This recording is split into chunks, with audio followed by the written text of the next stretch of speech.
funny, of all the music, I've heard and been around, the stuff that really affects me the most is the old style of blues music that comes out of Mississippi, like John Lee Hooker and Robert Johnson and those guys. Even as a little kid, I was totally drawn to that. So, I don't know, that must be part of me. If you can play an instrument, it's a lot easier to speak to musicians because there's a common language and you can talk about technique and styles and approaches to the instruments that a non-player would never be able to understand. So people respond well if you know that their music and you know something about how it's played and you know something about the choices they make for their instruments and things like that. So I suggest to people that if you want to write about music, learn to play an instrument, maybe put some time in a band.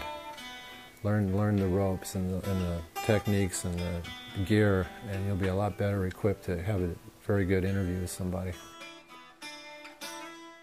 I gravitate towards writing for publications that are interested in the people's music and how they create music, not in the day-to-day gossip, not in who's dating who and what have you. So that's why I've stuck with magazines like Rolling Stone, Mojo. My favorite one to write for many years was Living Blues magazine. I love Guitar Player because I had complete freedom to just talk about playing and what inspires you to write songs. You could ask Tom Petty, how did you come up with the lick for Breakdown? Or you could ask The Edge, what is it about your playing that led you towards abject simplicity? Because what he really did is he made playing simple a great accomplishment in the 80s.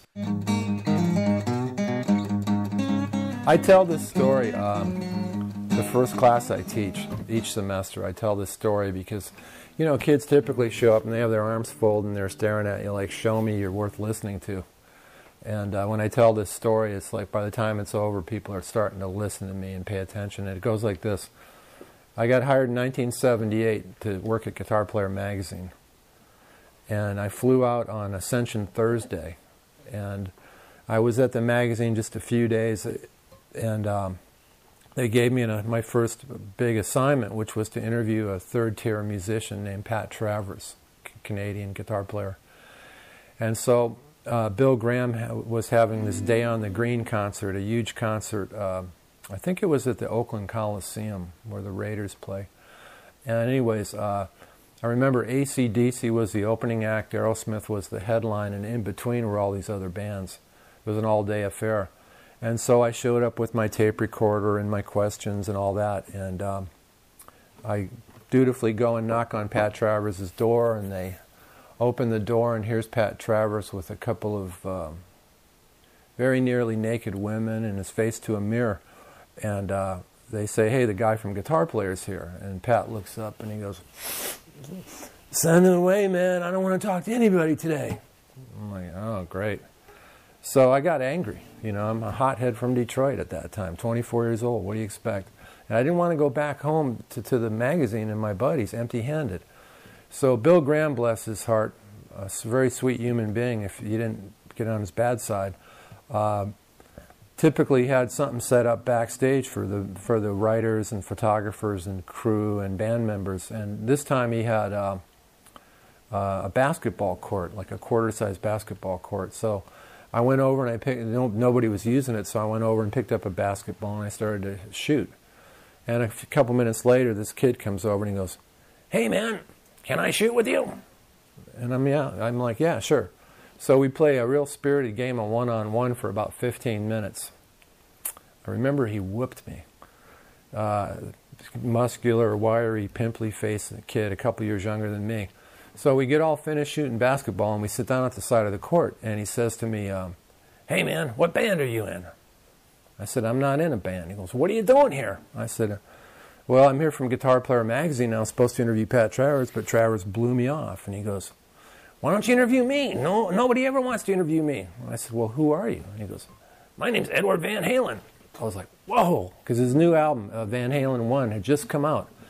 And there was a song on there called Eruption, which was about to redefine rock and roll guitar in a significant way. Eddie introduced a new way of playing, which is like hammering on the frets, which nobody was doing in rock and roll. And so we sat down, and that was Eddie Van Halen's very first interview. And when we got finished, they took that photograph up there of the two of us hanging around together with the black and white Strat. And Eddie liked that story so much, he called me up sometime later and he said, "Hey man, if you put me on the cover, I'll tell you all my playing secrets." And so we agreed to that, and that was the best-selling issue of Guitar Player magazine in the whole magazine's history. That thing just flew out the door.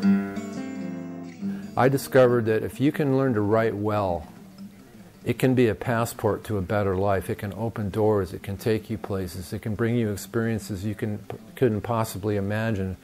And it's a skill that can be acquired. I'm convinced that if you can learn how to drive a car with a clutch, you know, turn the key, you do everything in order, you can learn how to edit your writing to make it better, stronger, more powerful. And so my classes are all aimed at very practical things. How can you improve your own writing so that you can get published? And once you start getting published, it can open doors. I mean, my own life is a case study in that. You know, I've had so many wonderful experiences going on tour with bands like the Rolling Stones, Santana, Jeff Beck, all sorts of people, interviewing hundreds and hundreds of musicians. But the one who got away, the biggest one who got away was Jimmy Page from Led Zeppelin. I was going to do Beck, Clapton, and Page together, the three of them, in the 1983 Arms Tour. And it was all set up, and in the last minute Jimmy pulled out, and I saw two men carrying him by his arms because he couldn't physically walk across the room. And I thought, yeah, this probably wouldn't have been the world's best interview.